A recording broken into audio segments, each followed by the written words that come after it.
বন্ধুরা, মকর সংক্রান্তি চলে গেলেও কিন্তু পিঠে খাওয়া থামানো যাবে না। আমি তো বলি সারা বছর আমরা এই সময়ের জন্যই অপেক্ষা করে থাকি পিঠে খাওয়ার জন্য। বাই দা ওয়ে, আমি দীপালি, তোমরা দেখছো তোমাদের চ্যানেল মায়ের আদরের রান্না।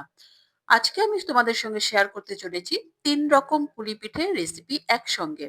তো এর জন্য আমি প্রথমে গ্যাসে কড়া বসিয়ে তার মধ্যে আমি ২ কাপ জল দিয়ে দিয়েছি এবং হাফ চামচ আমি নুন দিয়ে দিয়েছি এর মধ্যে। তারপর জলটা ফুটে যাওয়ার পর আমি এর মধ্যে দিয়ে দিলাম ১ কাপ চালের গুঁড়ো। চালের গুঁড়ো জলের সঙ্গে ভালো করে মিশিয়ে দিচ্ছি। এরপর আমি আরো ১ কাপ চালের গুঁড়ো দিয়ে দেব। রেশিওটা মনে রাখবে, ২ কাপ জল এবং ২ কাপ চালের গুঁড়ো। ২ কাপ চালের গুঁড়োর জন্য ২ কাপ জল। তো চালের গুঁড়োটা দেখো আমি একটা হাতার সাহায্যে ভালো করে জলের সঙ্গে মিশিয়ে দিচ্ছি। দেখতেই পাচ্ছ একটা ডো ফর্মে চলে এসছে। তো হাতাতে অনেকটাই লেগে আছে। তো সেটা আমি রিলিজ করে দিয়ে এটাকে আমি ঢেকে রেখে দেবো ১৫ থেকে ২০ মিনিটের জন্য, এটা সেট হওয়ার জন্য। এরপর আমি পুরের জন্য দেখো একটা ফ্রাই প্যানে দিয়ে দিয়েছি ২ চামচ সাদা তেল। এর মধ্যে দিলাম একটি তেজপাতা ফোড়ন, একটি শুকনো লঙ্কা ফোড়ন এবং ১ চামচ ৫ ফোড়ন এবং 1/4 চামচ আমি এর মধ্যে হিং ফোড়ন দিয়েছি এবং হালকা নাড়াচাড়া করে নিচ্ছি। ১০ থেকে ১৫ সেকেন্ডের জন্য নাড়াচাড়া করে এর মধ্যে আমি দিয়ে দিলাম গ্রেট করা আদা এবং কাঁচা লঙ্কা ১ চামচ। তো সেটাকেই আমি ভালো করে নাড়াচাড়া করে ভেজে নেব যতক্ষণ না আদার কাঁচা গন্ধ চলে যায়। এরপর আমি এর মধ্যে দিয়ে দিচ্ছি হাফ কাপ কড়াইশুঁটি, একদম ফ্রেশ কাঁচা কড়াইশুঁটি। সেটা ভালো করে একটু নাড়াচাড়া করে তার মধ্যে আমি দিয়ে দিলাম হাফ চামচ হলুদ গুঁড়ো, স্বাদ মতো নুন এবং হাফ চামচ কাশ্মীরি লঙ্কার গুঁড়ো। এটা দিয়ে আমি একটু ভালো করে ভেজে নিচ্ছি। তোমরা রেসিপিটি দেখতে দেখতে চ্যানেলে যারা নতুন এসছো তারা চ্যানেলটিকে সাবস্ক্রাইব করে বেল আইকনটি প্রেস করে রাখো যেন পরবর্তী নোটিফিকেশন সবার আগে তোমার কাছে পৌঁছায়। আমি কিন্তু এটা ঢাকা দিয়ে ৫ মিনিট মতো রেখে দিয়েছিলাম যেন কড়াইশুঁটিটা ভালো সেদ্ধ হয়ে যায়, সেই জন্য। তো এরপর আমি এর মধ্যে দিয়ে দিচ্ছি ১ চামচ ধনে গুঁড়ো, ১ চামচ জিরে গুঁড়ো এবং সামান্য জল দিয়ে আমি মসলাটা কষিয়ে নেব, না হলে মসলাটা জ্বলে যাবে। এবং মিডল টু লো ফ্লেমে আমাদের মসলাটা কষিয়ে নিতে হবে। ২-৩ মিনিট কষানোর পর এর মধ্যে আমি ৩ টে সেদ্ধ আলু দিয়ে দিয়েছি স্ম্যাশ করে। তো তোমরা চেষ্টা করবে নতুন আলু দিয়ে করার। কারণ নতুন আলুতে একটু জলটা কম থাকে এবং চটচটে ভাবটা কম হবে, মানে ভেজা, ভেজা ভাবটা। সেই জন্যই নতুন আলু ব্যবহার করার চেষ্টা করবে। এটাকে আমরা ৪-৫ মিনিট ভালো করে কষিয়ে নেব। এরপর কষানোর পর আমি এর মধ্যে দিয়ে দিলাম 1/4 চামচ গরম মসলা গুঁড়ো, কিছুটা ধনেপাতা এবং হাফ চামচ চিনির গুঁড়ো। মিক্সিতেই গুঁড়ো করা চিনি। তো সেটাই আমি দিয়ে দিয়েছি যাতে টেস্টটা ব্যালেন্স হয়। আমরা বাঙালিরা তো একটু রান্নার মধ্যে মিষ্টি দিতেই পছন্দ করে থাকি। তোমরা কে কি করো একটু জানাবে আমাকে কমেন্ট করে। ভালো করে মিশিয়ে নেওয়ার পর আমি একটি অন্য পাত্রে ট্রান্সফার করে দিলাম। আমাদের কিন্তু কষানো হয়ে গেছে। এরপর আমি এটাকে ঠান্ডা করে নেব। দেখতেই পাচ্ছ ভালো করে আমি থালাতে ছড়িয়ে দিলাম। এরপর আরেকটা পুর আমি বানিয়ে নিচ্ছি ফ্রাই প্যানে। দিয়ে দিয়েছি আমি গ্রেট করা ২০০ গ্রাম খোয়া। তো খোয়াটা আমি ভালো করে একটু মেল্ট করে নেব লো টু মিডিয়াম ফ্লেমে। যদি তোমরা বাড়িতে বানানো খোয়া ব্যবহার করো তাহলে আর এই প্রসেসের দরকার হবে না। যেহেতু আমার এটা দোকান থেকে কেনা সেই জন্য আমি একটু ভালো করে নাড়াচাড়া করে নিচ্ছি। ৩-৪ মিনিট মতো আমাদের একটু নাড়াচাড়া করে নিলেই হবে লো টু মিডিয়াম ফ্লেমে। কন্টিনিউ কিন্তু নাড়তে থাকতে হবে।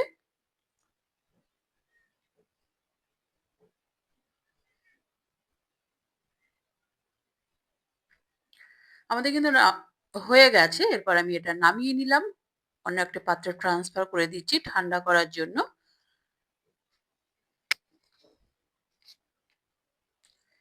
ঠান্ডা করে নেওয়ার পর এর মধ্যে আমি দিয়ে দিচ্ছি ২ চামচ গ্রেট করা পাটালি গুড়। তোমরা চাইলে খেজুর গুঁড়ো ব্যবহার করতে পারো যেটা একটু লিকুইড ফর্মে হয়। তোমরা সেটাও ব্যবহার করতে পারো। কিন্তু সেটা ব্যবহার করলে মেল্ট হয়ে যাওয়ার বেশি সম্ভাবনা থাকে, চিপচিপে হয়ে যাবে। এবং খোয়া ক্ষীরটা ঠান্ডা হওয়ার পরেই তোমরা এটা ব্যবহার করবে। তোমরা এক্ষেত্রে চিনির গুঁড়ো ব্যবহার করতে পারো। তো আমি এখানে পাটালি গুড়টাই প্রেফার করলাম। এরপর আমরা যে চালের গুঁড়োর ডোটা করে রেখেছিলাম তো সেটাই আমি অন্য একটি পাত্রে ট্রান্সফার করে এর মধ্যে আমি মিশিয়ে দিলাম ১ চামচ ঘি। ঘি দিয়ে ভালো করে আমি মেখে নিচ্ছি। ৭-৮ মিনিট কিন্তু আমাদের এটাকে ভালো করে মাখতে হবে। যেমন আমরা আটা মেখে থাকি রুটির জন্য, রুটি, পরোটা, লুচির জন্য আমরা মেখে থাকি সেরকম খুব ভালো করে কিন্তু চালের গুঁড়োটা মেখে নিতে হবে। চালের গুঁড়োর ডোটা। না হলে কিন্তু আমাদের পুলি পিঠে একদমই ভালো হবে না। শক্ত, শক্ত হবে, খেতেও ভালো লাগবে না। একদম স্মুথ ডো কিন্তু আমাদের করে নিতে হবে। দেখতেই পাচ্ছ স্মুথ হয়ে গেছে। আমি তার মধ্যে ছোট একটা লেচি কেটে এবার আমি পুলি পিঠে বানিয়ে নেব।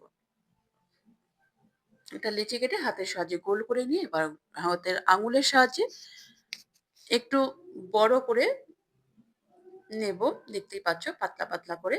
এরপর আমি যে খোয়া ক্ষীরের পুরটা ভরে বানিয়ে রেখেছিলাম তো সেটাই আমি এই লেচির মধ্যে দিয়ে দিচ্ছি। একদম মাঝখানে দিয়ে দিতে হবে এবং চামচ দিয়ে চেপে, চেপে বসিয়ে দিতে হবে এবং দুটো সাইড ধরে কিন্তু আমাদের সিল করে দিতে হবে। দেখতেই পাচ্ছ আমি কিভাবে করছি। তোমরাও চেষ্টা করবে এইভাবে করার।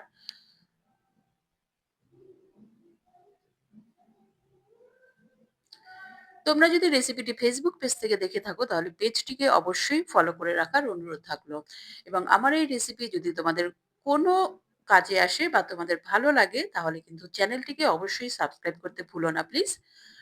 দেখতেই পাচ্ছ দুটো সাইজ এক করে এরপর আমি একটু, একটু করে মুড়ে দিচ্ছি।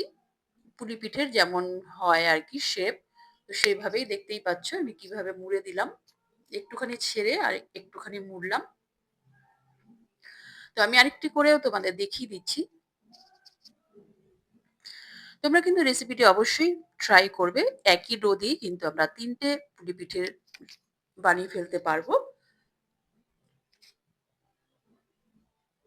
এবং খেতে কিন্তু দুর্দান্ত হয়।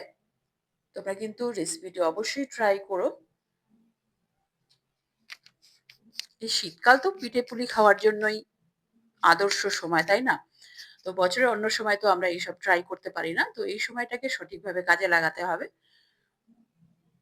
যারা আমরা খাদ্যরসিক মানুষ আছি, তো তারা তো বিভিন্নভাবে ট্রাই করতেই পারি।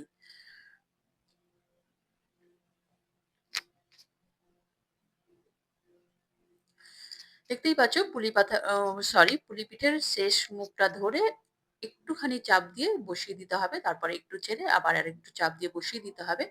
এভাবে কিন্তু প্রপার পুলি পিঠের শেপটা কিন্তু এসে যাবে। দেখো কত সুন্দর লাগছে দেখতে এখনই। আমাদের কিন্তু অলমোস্ট সবই হয়ে গেছে। আমি লাস্ট পুলি পিঠেটা বানিয়ে নিচ্ছি। খোয়া ক্ষীরের পুর ভরে। মুখটা কিন্তু ভালো করে সিল করে দেবে। নাহলে ফেটে যাওয়ার সম্ভাবনা থাকবে। পুর বেরিয়ে আসার সম্ভাবনা থাকবে। যদিও বেরোয় না। দেখতেই পাচ্ছ আমি আরেকটাও দেখিয়ে দিচ্ছি মুখটা সিল করা।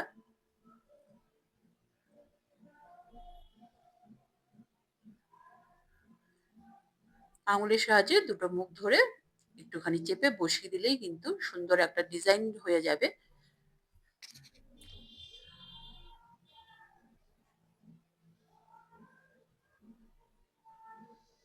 দেখো কত সুন্দর হয়েছে।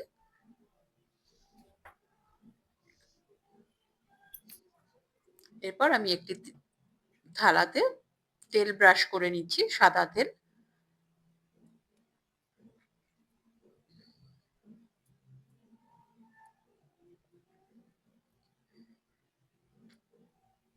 এবার এই থালার মধ্যে সমস্ত পুলি পিঠেগুলো আমি সেট করে দিচ্ছি।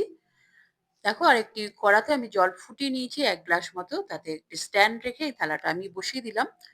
১৫ থেকে ১২ থেকে ১৫ মিনিট মতো লাগবে। আমার কিন্তু ১৫ মিনিটই সময় লেগেছে এটা করতে। তো ওটা যতক্ষণ হচ্ছে আমি আরেকটা পুলি পিঠেও বানিয়ে নিচ্ছি।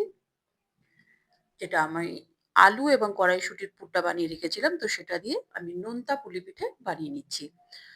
দেখো আরেকটি লেচি কেটে আমি এইভাবে ২ হাতের সাহায্যে একটু বড় করে নিচ্ছি লেচিটাকে।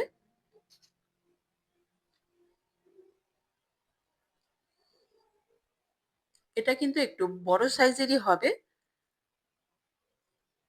তবেই না মজা নাকি? তো নোনতা পুলি পিঠে প্রথমে মিষ্টি খাবে না প্রথমে নোনতা খাবে সেটা তোমরাই ডিসাইড করে নিও। আমি তো প্রথমে আগে মিষ্টি খাবো তারপর নোনতা দিয়ে শেষ করব। তো এটা তোমাদের চয়েসের উপর। নোনতা আগে না মিষ্টি আগে এই কনভারসেশন চলতেই থাকবে।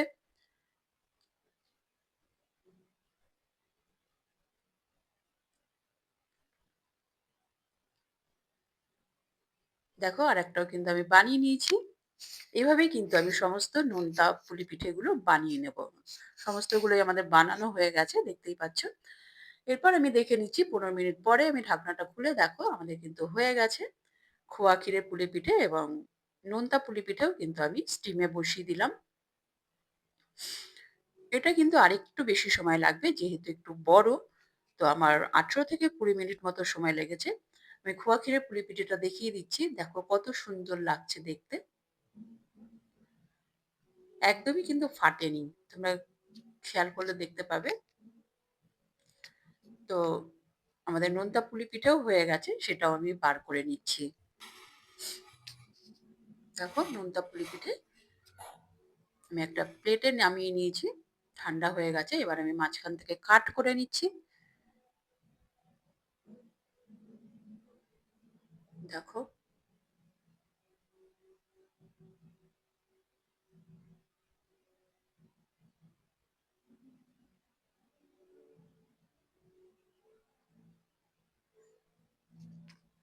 এরপর আমি এই নোনতা পুলি পিঠেতে একটা তড়কা লাগাবো।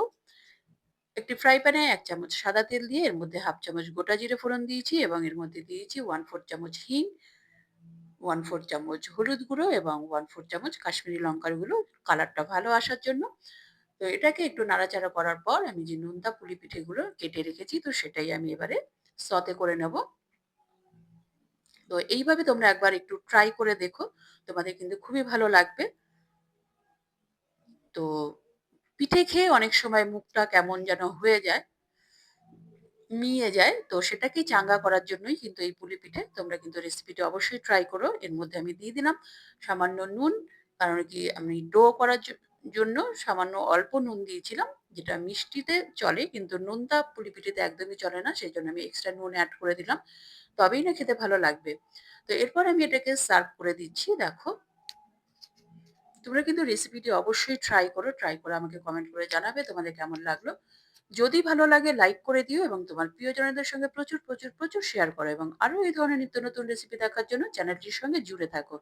চ্যানেলে যারা নতুন এসছো তারা চ্যানেলটিকে সাবস্ক্রাইব করে বেল আইকনটি প্রেস করে রাখো যেন পরবর্তী নোটিফিকেশন সবার আগে তোমার কাছে পৌঁছায়।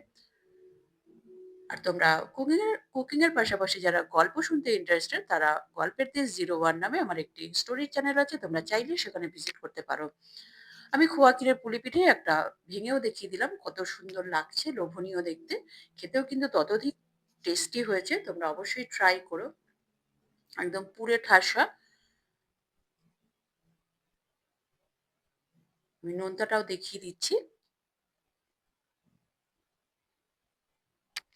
দেখো কত সুন্দর লাগছে। পরবর্তী এপিসোডে আবার দেখা হবে। ততক্ষণের জন্য সবাই সুস্থ থেকো, ভালো থেকো, নিজেদের খেয়াল রেখো। নমস্কার, ধন্যবাদ।